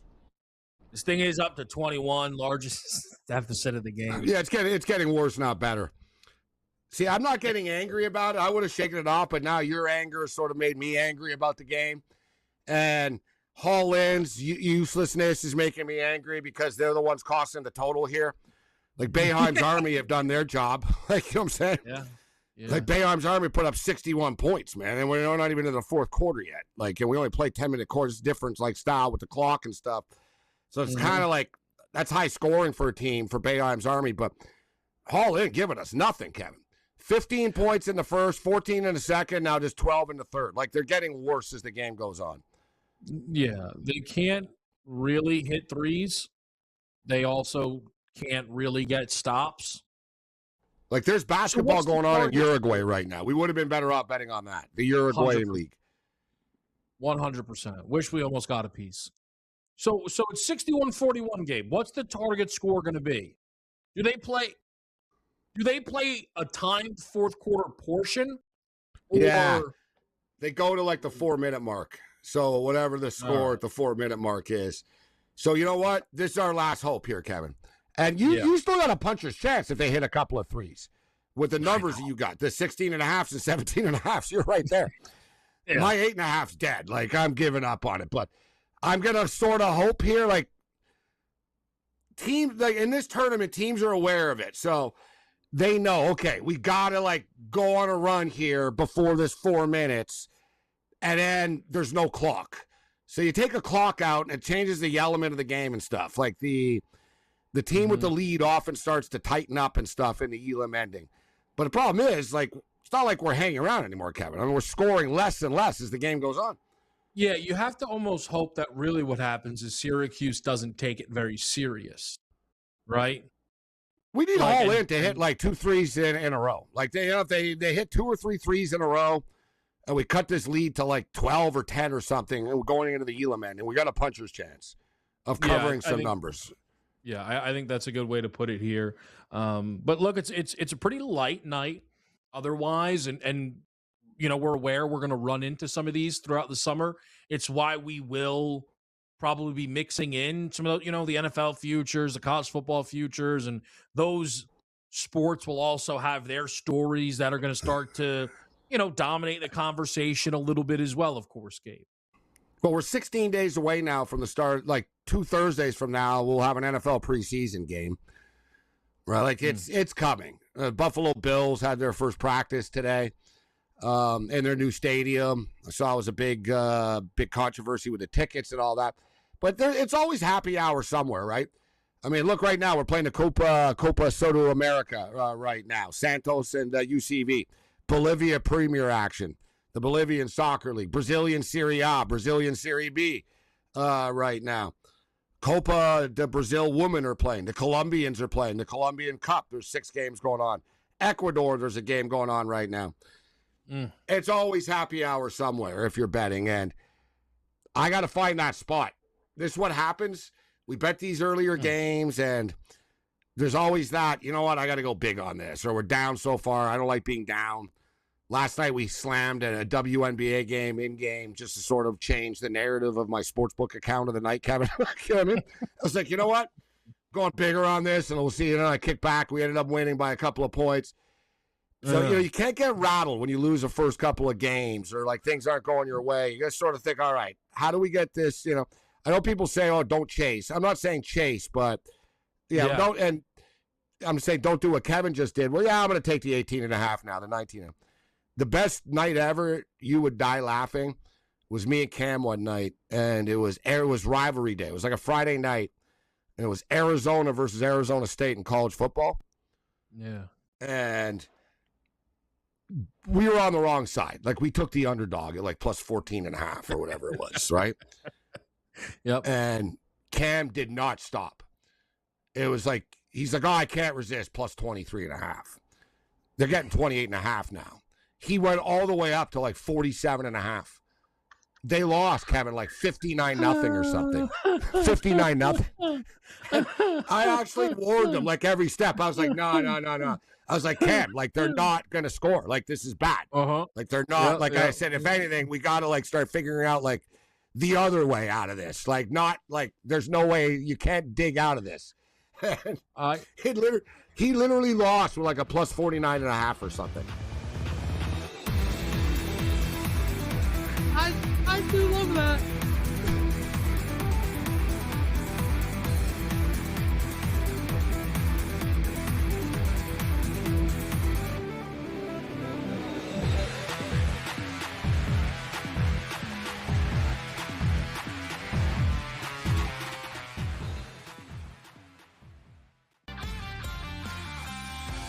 They come in a lot more better prepared to play than say we did, having to learn some of the things that we learned coming into the NFL that we weren't learning in college. A lot of these kids are getting quarterback coaches, as far back as junior high school and all the way through high school into college. So I think the position is a lot more stronger than it's ever been. Outspoken with Dan Cilio, only on SportsGrid. Atlanta should be the team to step up and secure him. Yeah, Atlanta's really interesting because they're, much further down the list at only, 8% right now on call sheet. But this is a team that has constantly come up in terms of GMs thinking, or the reports suggesting that GMs are thinking that Atlanta Braves are the dark horse team to kind of swoop in there and get Scoogle. And that's going to be something that, we should pay attention to. Pro Baseball Today, only on SportsGrid. Wembanyama goes to the park and plays chess against people. I saw him come in with a book today. Yeah. He walked in with a book, Kevin. He had a bunch of books in his hand. I was thinking to myself, I'm like, he's the only NBA player that actually walks in with a book that actually read it. Yeah. It's a good take. Yeah. Shot of LeBron. Listen, I couldn't help I it. knew that I was trying to cut you off before you said the name. In-game live, only on SportsGrid.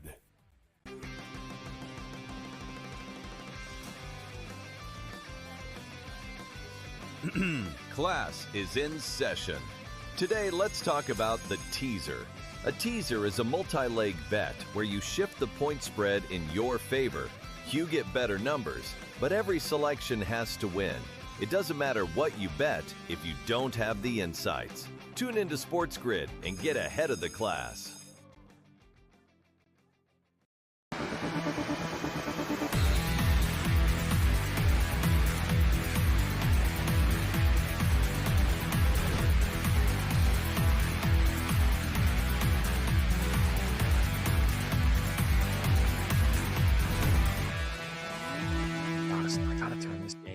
It is what it is. I can't, because here's the thing, like Gabe said, like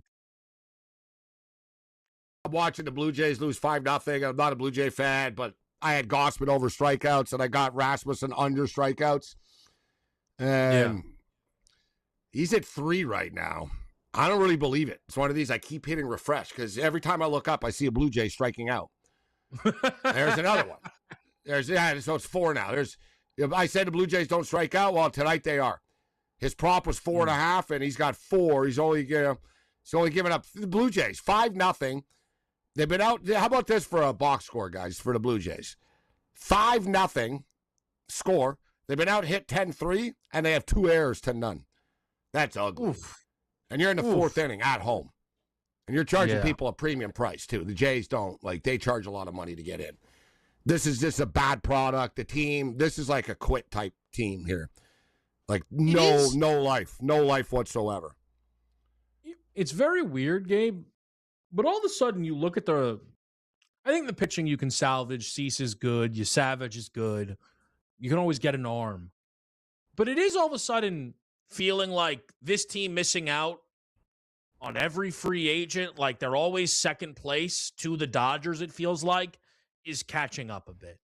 Like you look at the lineup, Gabe, I don't think it's a health thing. Like, I know Vladdy's not been good, but it really isn't superstar after superstar here. There's some good guys, but...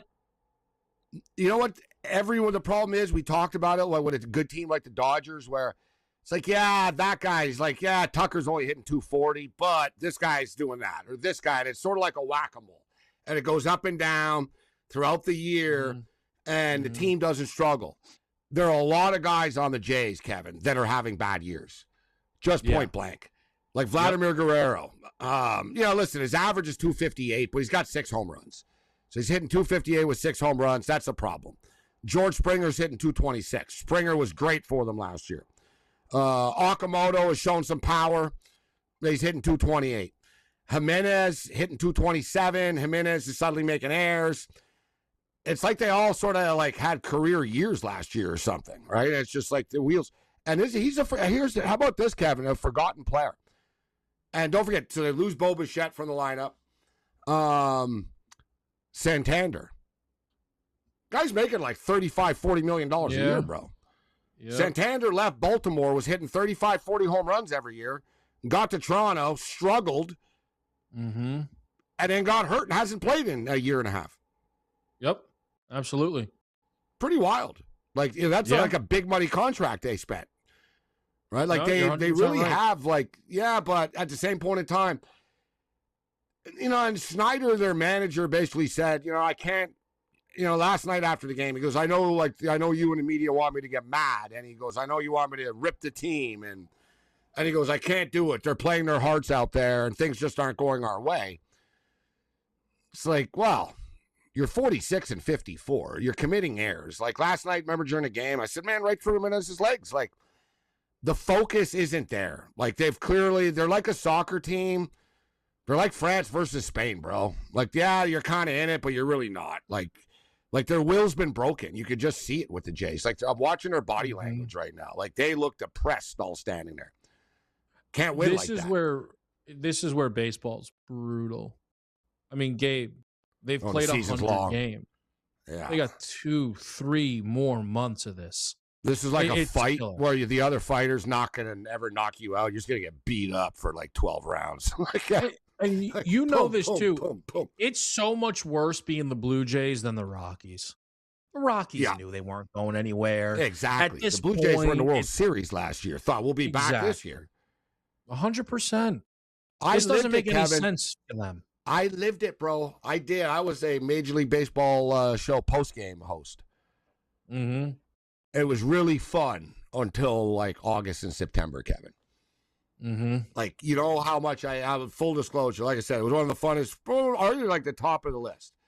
Like I said, like being in the clubhouse every day and batting practice, and like I had nothing else to do too. I just go to the park like as soon as it would open up. Like at 2:00, I'd be there. I just crush food in the press box all day. I did my show Sports Rage from the play-by-play booth in the stadium after. Mm-hmm. So I loved it. This is Sports Rage. And my voice would echo through Olympic Stadium everywhere. And everyone could hear me. Like people would say, and I'd be like, oh, you listen to the show? They're like, no, I work in the stadium and your voice echoes. We can hear everything you say. Imagine you're a concession cleaning up. There I am, like freaking out. But, dude, it used to be bad. Like NFL Sunday would be on. And a big Buffalo Bill game. And I'm like, no, I got to do the Expos Brewers game. The Expos are 18.5 games out of first place. Sunday afternoon, Kevin, September baseball games and stuff. Like, I wanted to kill myself. I was like, the season just won't end. And it'd be rain delays and stuff. And I'd be in the studio for like 6 hours just sitting there, like, thinking, this really isn't as glamorous as people think it is, hosting a Major League Baseball postgame show. I remember, Gabe... And, I can tell this now. And I mean, look, it is what it is. I was calling an Iona women's game during the NFL playoffs. And again, I was a kid, so I didn't really know any better. I had Seahawks Vikings streaming on my laptop while I was doing the game. And if you remember, Gabe, it was like outdoors, really low scoring. The game ended on like a missed field goal, and I reacted. I threw my arms. I was like, oh! People were like, what were you doing over there? And I was like, no, just the game. The game was exciting.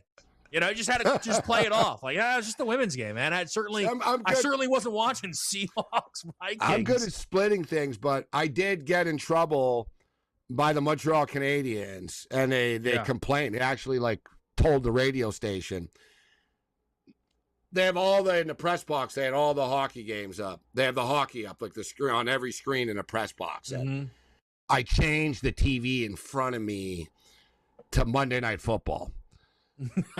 Right? And thing is, not just Monday Night Football. Like, I used to change a channel all the time. Right? And I'd put like an Atlanta Hawk, like the TNT Tuesday, like whatever. Like, I'd be like, oh, they got T. Like, I'd flick around, and I'd be like, and I'd be the only one. So it'd be funny. Like, you'd walk through the press box, Kevin, it'd be like hockey, hockey, hockey, hockey, hockey. There's me sitting there with an NBA game on. But they drove them crazy, right? They're like, you're covering our team. You can't change the channel ever again. And I told him, I said, I'm watching your game. I don't need it in front of me in TV. Like I said, I'm obviously seeing what's going on. I'm in the arena. Right? Like, I'm in the arena. Yeah. I can do two things at once. 5-0 now. 5-0 now. Man, this Jay's just an abomination. An abomination, this team. And good, it's good for the Rays. If you're going to give that update. Yeah, I don't even want to. It's 30. It's 29 now. God. Yeah, target score 82. So, I just need like a 20-0 run. They got outscored 13-4 in the fourth. 4 points, Kevin. 4. It went from 15, 14, 12 to 4. See, this is the thing, though, as I warned earlier. It's one of those, we should have warned you type of things. That, like I said, these aren't NBA teams with, like, coaches and stuff. I'll tell you why I kept going. They turn on each other. Like, so now, like, they've quit, right? They're like, all right, we lost. And like, and their best player clearly, stiffed them on the game. The big thing that really suckered me in, the first 2 bets, was the fact that they were at home. I was like, there's no way they're going to go out like this playing in front of a crowd showed up in the middle of July to watch you play on a Tuesday night. And you lost by 30 to Syracuse. Yeah. You got to be kidding me. Imagine, like, I'm mad myself losing money, but imagine, like, being a Seton Hall alum, like you said. You took your wife or girlfriend on a nice summer night for this to watch you lose by 29 points to Devendorf. Very.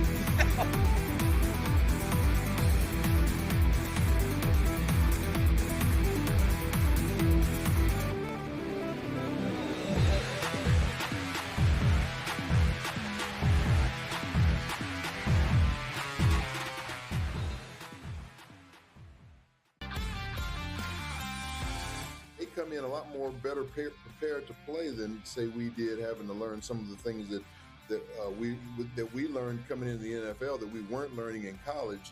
A lot of these kids are getting quarterback coaches, as far back as junior high school and all the way through high school into college. So I think the position is a lot more stronger than it's ever been. Outspoken with Dan Cilio, only on SportsGrid. Atlanta should be the team to step up and secure him. Yeah, Atlanta's really interesting because they're, much further down the list at only, 8% right now on Call Sheet. But this is a team that has constantly come up in terms of GMs thinking, or the reports suggesting that GMs are thinking that Atlanta Braves are the dark horse team to kind of swoop in there and get Scoogle. And that's going to be something that, we should pay attention to. Pro Baseball Today, only on SportsGrid. Wembanyama goes to the park and plays chess against people. I saw him come in with a book today. Yeah. He walked in with a book, Kevin. He had a bunch of books in his hand. I was thinking to myself, I'm like, he's the only NBA player that actually walks in with a book that actually read it. Yeah. It's a good take. Yeah. Shot of LeBron. I couldn't help it. I knew that I was trying to cut you off before you said the name. In-game live, only on SportsGrid.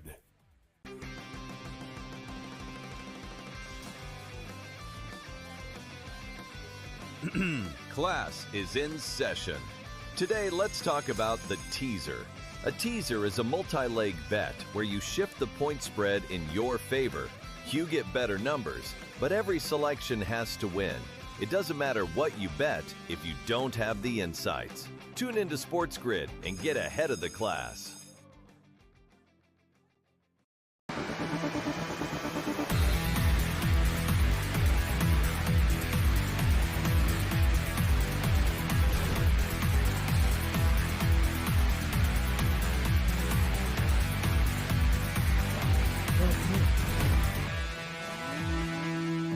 Oh, all right, guys. I thought the Dodgers had tied it up, but I think, they had overturned.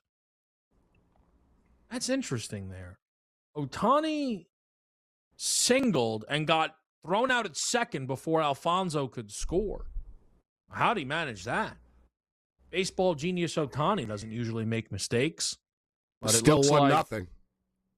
Looks like, push the envelope a little bit there. So like you said, still 1-0. Is this the under?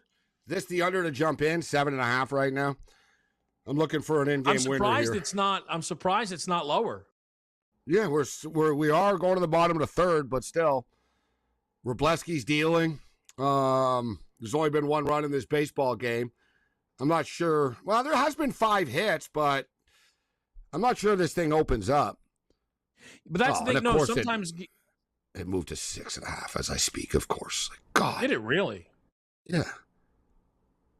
Wow, that's quick. Where else could we maybe get in on this baseball board? I swear to God, some of these sports books read my mind. Like they telegraphically through my computer. No, yeah, I know you're it's like I think something, and they're like, yeah, we're gonna move it. I know. No, I will say there is something like. There were times I was going to bet both teams to score on a book. And, it's like minus 110.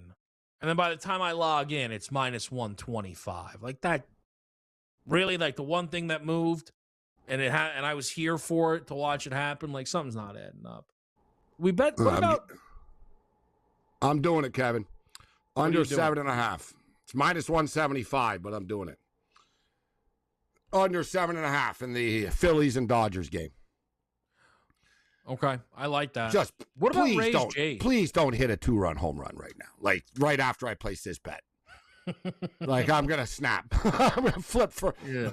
And as far so how about this explanation point on the Toronto Blue Jays season? Like there's losses and stuff, but you come out of the All-Star break, you lose 2 or 3 to the Chicago White Sox on your home field.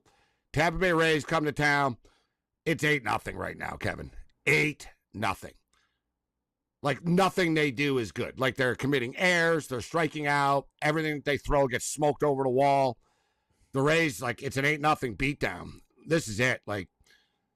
Just absolute explanation point hammer on the Toronto Blue Jays season, I think, tonight, right now.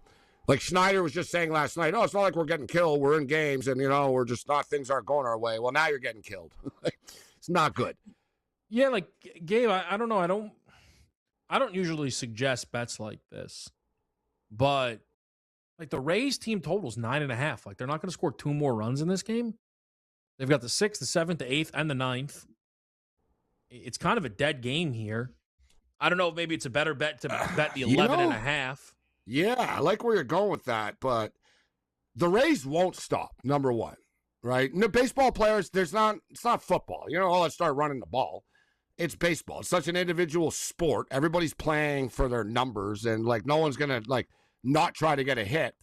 And conversely, I thought you were almost going to say, can we take the Blue Jays plus 7.5 right now?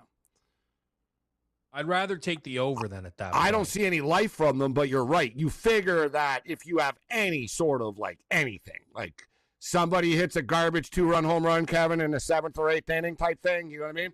They have to put some rally together. And good call by you, even with the Rays and the team total, I'm not sure they stop. They're crushing the ball. And we're so bottom of the 5th, there's still a lot of at-bats left, man. Still a lot of at-bats left. I think I'm gonna try and get involved here with the live over 11.5. We're getting some decent juice on it. And we get that extra. We get the home team batting because they're down too, Kevin. Right? So yep, exactly. We're getting a full. That's 16 outs. Now how many outs? 12, 24 outs. It's got to be 4 more runs here before they get 24 more outs in this baseball game. Yep, I just placed, and the juice moved a little bit. I don't know if there's a strike on somebody. I don't really care. Over 11.5. I'm going to jump into Jays Rays. So we'll place that here. This show's flying by. There's only about 10 minutes left in this one, guys. It's been fun. I can't believe it either on a lighter night. I know. We looked up. I don't really look at the clock right during shows. Like, it's not a job to me, so I don't look like. The only time I ever do, I'll be honest with you, is if I'm hungover. Sometimes I do it for the breaks. Sometimes if I'm hungover, I'm like, oh God, like there's 3 more segments left. Like, I feel like throwing up right now. Yeah, but I don't generally drink too much the night before I do these shows. So, but I really look at the clock. But yeah, I've been surprised. I looked up early. I was like, damn, I didn't realize like there was that little time left. Just quickly, tomorrow, guys, though, we're going to be action-packed tomorrow, Kevin. Because we got baseball tomorrow, full slate of MLS soccer, and a full slate of WNBA basketball tomorrow night. We'll have a lot of betting options. Full W is a good call. What are some of the better games we have tomorrow?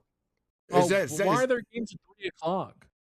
Is it the last? Yeah, there's day games. I wanted to bring that up, too. Is this the last day? Are there games Thursday, too, or is this it? No, there wouldn't be games Thursday. This is it, yeah. Yeah. And then how long are they off for? It's honestly not that long of a break, really. Minnesota and Seattle again, Kevin. They just played last night, and there was that track meet. 178.5 is the total. I got to go back to the over. I want to go back to the Storm, but I don't know. Why would it? Why is it 10.5? How does that make any sense? They just played a 3-point game. Like the Lynx don't ever win by double digits anymore. I don't understand. It's back to back in the same city, exactly. Like Seattle, Seattle will bring it again. It'll be the similar style of basketball game. Can I go? Do they have the player numbers up to? Can I just go right back to Flo J here over 13.5? I'm telling you, Kevin, she's starting to, she's flying under the radar because there's so many rookies and good players in the WNBA. But look at the last 3 games: 26, 16, and 26. 25. Ace is in a weird spot. That's a light Mystics, number in Washington. Yeah. Mystics played last night. Now they're back at home. We'll roll through it here. We're live with everybody on a Tuesday.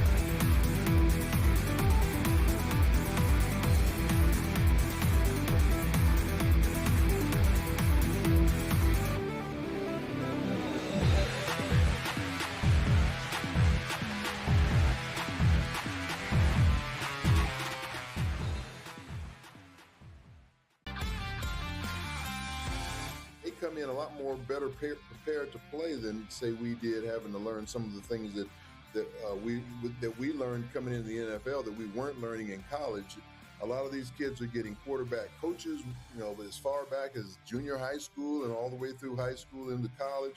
So I think the position is a lot more stronger than it's ever been. Outspoken with Dan Cilio, only on SportsGrid. Atlanta should be the team to step up and secure him. Yeah, Atlanta's really interesting because they're much further down the list at only 8% right now on Kalshi, but this is a team that has constantly come up in terms of GMs thinking, or the reports suggesting that GMs are thinking that Atlanta Braves are the dark horse team to kind of swoop in there and get Scoogle, and that's going to be something that we should pay attention to. Pro Baseball Today, only on SportsGrid. Wembanyama goes to the park and plays chess against people. I saw him come in with a book today. Yeah. He walked in with a book, Kevin. He had a bunch of books in his hand. I was thinking to myself, I'm like, he's the only NBA player that actually walks in with a book that actually read it. Yeah. It's a good take. Yeah. Shot of LeBron. Listen, I couldn't help it. I knew that I was trying to cut you off before you said the name. In-game live, only on SportsGrid.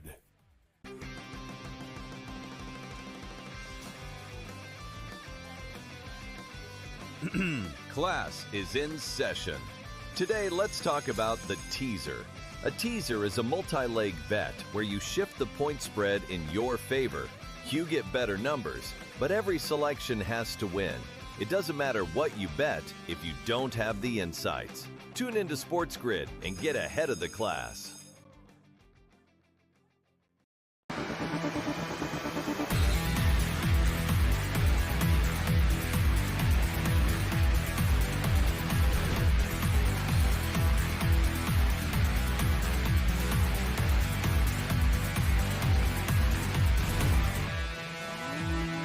right, guys, live here on SportsGrid. What's happening? What's shaking? C.J. Abrams with a 2-run shot in that opening inning. Oh, these Jays. 2-0 Washington. That's already feeling, feels like one of those you let get away. I played Washington, but maybe I should have bet more on the Nationals, who are good playing the Rockies, than Seton Hall, TBT. What's that in game now? I didn't get in on the 13. I said, I want to be contrarian. What is it now? It's got to be high. 14 and a hook. 14 and a half. Oh, and the Dodgers have taken a 2-1 lead. Good news, bad news. Whoa! So I took the under 7.5, but it's 2-1 Dodgers now. And, great at-bat by Vladimir Guerrero. I mean, just request a trade. Request a trade if that's what you're going to do. Seriously, bro? I just turned it on. Casual, okay, ground out. He looks like he doesn't double. We had a leadoff double. Leadoff double, flipped it to the top of the order, and we did nothing with it. In an 8-0 game. Usually, we didn't have a leadoff double. Actually, that's not what happened. It was a single and a wild pitch. But listen, don't let your... Oh, was it? Sorry. Well, who cares? He was on second base. He was on second base. Doesn't matter how he got there. He's on second base. Yeah, that was just frustrating. Wait a minute. Hold on. Time out. I just got an important text. Someone just texted me, we missed Gabe's bad beat story.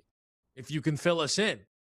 I'm pretty sure we didn't get to the bad beat story that you teased. Or did we get to it and my memory's gone? Oh, that's right. We never did, and that's my bad. Yeah. All right, so lady. Yeah, all right. So I think it was in Nebraska. I just want to make sure what state it was in. But nevertheless, this happened 2 days ago. She was in a casino.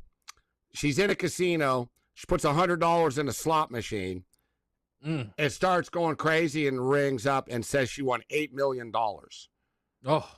She celebrates, films it, has it all on tape, films it, goes, oh, my God, as it's counting up. She goes, oh, my God, I think I just won big. Ding, ding, ding, ding, ding, ding, ding, ding, ding, ding, ding, ding, ding. It's going up, and she gets her camera, her phone. She's screaming. She's going, oh, my God, I just won $8 million. They came and told her that the machine was broken. It was really $80. No. Well, how is that? How does that? And that's it? That's final? Their word is law? They win. In previous cases like this, you lose. You lose. Yeah, here, lady, I want to get the state right. It was $1 million in slot machine, $8 million. Yeah, basically that it was that the slot machine had an error in it. But you want to talk about a bad beat? I was going to bitch about the Cardinals, letting the Angels win for the first time in 106 games. But you want to talk about, imagine the emotion. We all been there where you thought you hit a prop with a touchdown winning bet, and it got taken away. You're like, oh, God. You imagine sitting in front of a slot machine in a casino, not even online, some shady place. No, you're in a casino. Yeah. Dings up $8 million, and they come over and tell you, no, it's $80 million. But, what did they turn it off, turn it back on? All right, here it is, Oregon. 80? Veronica Castillo, mortgage loan officer. She fed $100 in the slot machine. Jurassic Richards, the screen lit up showing $8 million. Casino staff came over immediately and shut the machine down and wheeled it off the floor. They printed her a ticket for $80, the actual amount the casino said she legitimately won. A casino spokesman said the machine's real maximum payout was nowhere near close to $8 million. Casino called it cheating or possibly fraud. Oh, my gosh. She's hired a lawyer and proceeded to the casino. She's suing for the $8 million. Legal argument for the player never succeeded. Casinos have consistently won these disputes by pointing to the malfunction clause in the machine's program payout limit. Oh, my. I like what they said. She was a millionaire for as long as it took for security to reach the machine. That's not right. And you know what, though? The thing is, this is where the casino's got to say, listen, we're not giving you the $8 million, but we've got to take care of this lady. And say, listen, you think you won $8 million. This is heart attack type stuff. And I don't want to say people could get pretty mad, you know what I mean, about getting screwed over for $88 million. Give her $1 million or something. Say, listen, settle out of court. Say, listen, here's $2 million. I hope she wins. This is ridiculous. You can't do this to people. Give me the JXH hoops there to beat Purple Rain. I agree. So probably means Michael Beasley. Purple Rain, my ass. Let's go.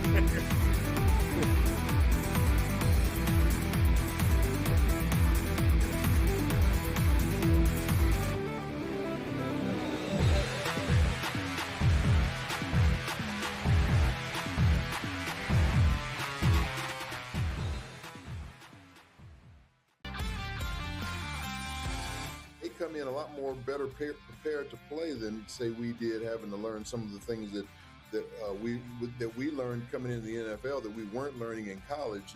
A lot of these kids are getting quarterback coaches, as far back as junior high school and all the way through high school into college. So I think the position is a lot more stronger than it's ever been. Outspoken with Dan Cilio, only on SportsGrid. Atlanta should be the team to step up and secure him. Yeah, Atlanta's really interesting because they're much further down the list at only 8% right now on call sheet. But this is a team that has constantly come up in terms of GMs thinking, or the reports suggesting that GMs are thinking that Atlanta Braves are the dark horse team to kind of swoop in there and get Scoogle, and that's going to be something that we should pay attention to. Pro Baseball Today, only on SportsGrid. Wembanyama goes to the park and plays chess against people. I saw him come in with a book today. Yeah. He walked in with a book, Kevin. He had a bunch of books in his hand. I was thinking to myself, I'm like, he's the only NBA player that actually walks in with a book that actually read it.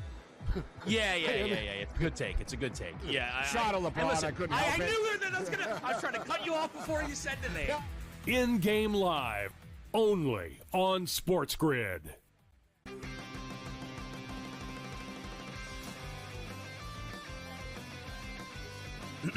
Class is in session. Today, let's talk about the teaser. A teaser is a multi-leg bet where you shift the point spread in your favor. You get better numbers, but every selection has to win. It doesn't matter what you bet if you don't have the insights. Tune into SportsGrid and get ahead of the class.